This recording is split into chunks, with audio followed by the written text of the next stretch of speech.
अस्सलाम वालेकुम व्यूवर्स, आप सब कैसे हैं। आज मैं अपने प्यारे से व्यूवर्स के लिए लेके आई हूँ ब्रेकफास्ट की हेल्दी और स्पेशल सी रेसिपी, अंडा पराठा रेसिपी। ये ब्रेकफास्ट की रेसिपी आप अपने ब्रेकफास्ट के लिए भी यूज़ कर सकते हैं और अपने बच्चों के लंच बॉक्स के लिए भी यूज़ कर सकते हैं। ये बहुत ही सिंपल और टेस्टी रेसिपी है, इसलिए इस रेसिपी को ज़रूर ट्राई करिएगा और मुझे कमेंट बॉक्स में भी ज़रूर बताइएगा। और चलें अब हम अपनी इस टेस्टी से पराठा रोल रेसिपी को बनाना स्टार्ट करते हैं। बिस्मिल्लाहिर्रहमानिर्रहीम। और देखिए, ब्रेकफास्ट की रेसिपी बनाने के लिए यहाँ पे हम लोगों ने ले लिया है चॉपर ले लेना और उसमें हम कुछ इंग्रेडिएंट्स ऐड करनी है। जैसे कि यहाँ पे मैंने ले ली है कोरिएंडर ले लिया है 1 हैंडफुल, अनियन 1 मीडियम लिया है, थोड़ा सा जिंजर ऐड कर लेंगे, ग्रीन चिली ले ली है और ग्रीन कैप्सिकम हम इसमें 1 ऐड करें। ये सब हम लोगों ने इंग्रेडिएंट्स लेकर हमने इसमें ऐड कर देनी है अपने चॉपर में। देखिए 1 बाय 1 हम लोगों ने इसमें अपनी सारी इंग्रेडिएंट्स ऐड कर देनी है। जैसे कि यहाँ पे अनियन ऐड कर देंगे, कैप्सिकम, जो भी हमने इंग्रेडिएंट्स ली हैं ये सब हम लोगों ने अपने चॉपर में ऐड कर देनी है।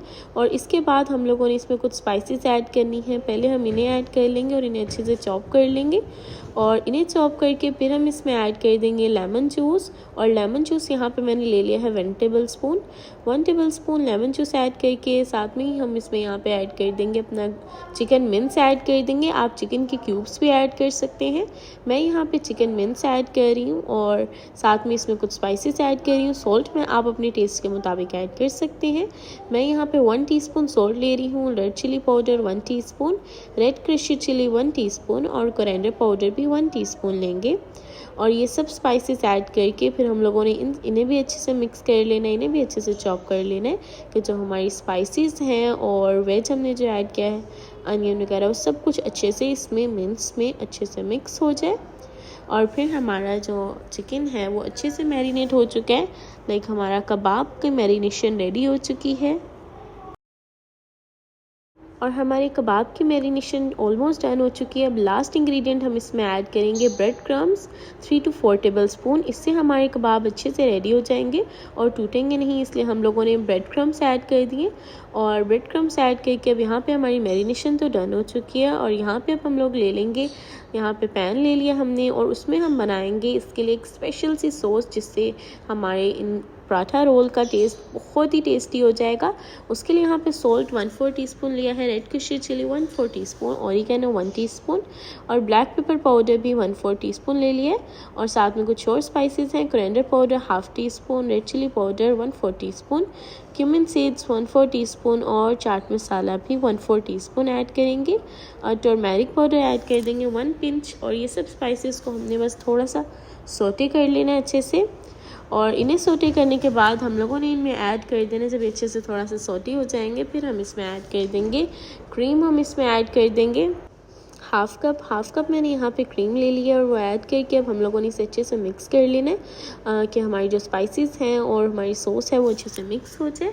और यहाँ पे देखें इस पॉइंट पे मेरी जो सॉस है वो ऑलमोस्ट डन हो चुकी है। और अब हम लोगों ने अपनी सेकंड सॉस रेडी करनी। सेकंड सॉस के लिए यहाँ पे मैंने ले लिया है कोरिएंडर 1 हैंडफुल, टोमेटो ले लिया है 1 स्मॉल, इसे हम चॉप कर लेंगे और ऐड कर देंगे। और गार्लिक क्लोव्स 4 to 5 और कैश्यू हम इसमें ऐड करेंगे 4 to 5 और ग्रीन चिली मैंने यहाँ पे 1 ली है।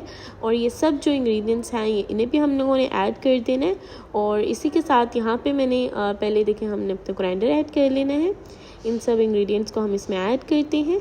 और फिर हम इधर यहाँ पे ले लिया है सॉल्ट मैंने यहाँ पे 1/2 टीस्पून ले लिया, आप अपने टेस्ट के मुताबिक ऐड कर सकते हैं। और सॉल्ट ऐड करने के बाद यहाँ पे लेमन जूस ऐड करेंगे 1 टेबल स्पून। और लेमन जूस ऐड करने के बाद लास्ट इंग्रेडिएंट ऐड करेंगे योगर्ट 5 to 6 टेबल स्पून और इन्हें अच्छे से ब्लेंड कर लेंगे। वाटर हम इसमें ऐड नहीं करेंगे, अगर आपको वाटर ऐड करने की ज़रूरत पड़ेगी तो आप ऐड कर सकते हैं। 1-2 टेबल स्पून वाटर आप ऐड कर सकते हैं। और यहाँ पे हमारी सॉस तो ऑलमोस्ट डन हो चुकी है। और जब हमारी सॉस अच्छे से ब्लेंड हो जाएगी और फिर हम लोगों ने यहाँ पे कबाब्स अपने ले लेने हैं। और कबाब की शेप आप देख सकते हैं, हमने इस तरह से इसे शेप दी है और शेप देख के फिर हम इन्हें इस तरह 1 by 1 फ्राई कर लेंगे। और देखिए बस इसी तरह से हम इन्हें फ्राई करेंगे। और जब हमारे कबाब अच्छे से गोल्डन होना स्टार्ट हो जाएंगे फिर हम अपने कबाब्स को साइड पे कर देंगे, पैन पे ही रहने देंगे और मीडियम लो फ्लेम रखेंगे। और उसमें ऐड कर देंगे रेड कैप्सिकम, मैंने यहाँ पे ले ली है, येलो कैप्सिकम थोड़ी सी ऐड करेंगे और कैबेज ऐड करेंगे। इससे जब हम अपने ऑमलेट पराठा में हम ऐड करेंगे तो इसका टेस्ट बहुत और भी अच्छा हो जाएगा, इसलिए हमने ये सोटे कर लिया है। और जब ये डन हो जाएंगी फिर यहाँ पे हम लोगों ने ले लेना है ऑमलेट बनाने के लिए। ऑमलेट रेडी करेंगे, जिसके लिए यहाँ पे मैंने 1 एग ले लिए और उसमें हम लोगों ने ऐड कर देनी है थोड़ी सी, हम लोग इसमें ब्लैक पेपर ऐड कर देंगे, लाइक 1/4 टीस्पून हम ऐड कर देंगे और इसे अच्छे से मिक्स करेंगे। और सॉल्ट आप अपने टेस्ट के मुताबिक ऐड कर सकते हैं। और फिर हम लोगों ने यहाँ पे 2 टेबलस्पून ऑयल ले लेना है और उसमें ऐड कर देना है अपना ऑमलेट। और यहाँ पे हमारी जो फ्लेम है वो मीडियम लो होनी चाहिए। और फिर हम इस पर रख देंगे अपना पराठा। आप अपने पराठे को फ्राई कर लेंगे, हम लोगों ने ऐड कर देना है फिर, और ऐड करके फिर हम लोगों ने देखें इस तरह साइड चेंज कर देनी है। और इस पर ऐड कर देंगे अपनी ग्रीन सॉस जो हमने रेडी की थी। और फिर हम इस पर अपने कबाब्स सेट कर देंगे। कबाब्स ऐड करके फिर हम लोगों ने जो कैप्सिकम्स की थी थोड़ी सी सोटे की थी, सोटे कैप्सिकम हम इसमें ऐड कर देंगे। और इसे ऐड करने के बाद हमने इसमें अपनी ऐड कर देनी है सॉस। फर्स्ट सॉस जो हमने प्रिपेयर की थी क्रीम वाली, वो हम इसमें ऐड कर देंगे। और इस पर थोड़े से अनियंस हम लोगों ने इस तरह से कट करके रख देने और टमाटोज़, इससे इसका टेस्ट और भी बहुत यमी हो जाएगा और हेल्दी हो जाएगा। और यहाँ पे देखें इस तरह मैंने फोल्ड कर लिया इसे। और देखें हमारा ब्रेकफास्ट की रेसिपी बिल्कुल रेडी हो चुकी है। और आई होप मेरे प्यारे से व्यूवर्स को ये रेसिपी बहुत अच्छी लगेगी, क्योंकि बहुत ही हेल्दी, बहुत ही टेस्टी और ऑथेंटिक यम्मी सी रेसिपी है। इसलिए इस रेसिपी को ज़रूर ट्राई करिएगा और मुझे कमेंट बॉक्स में भी ज़रूर बताइएगा। और अपनी दुआओं में याद रखिएगा, अपना ख्याल रखिएगा। अल्लाह हाफिज़।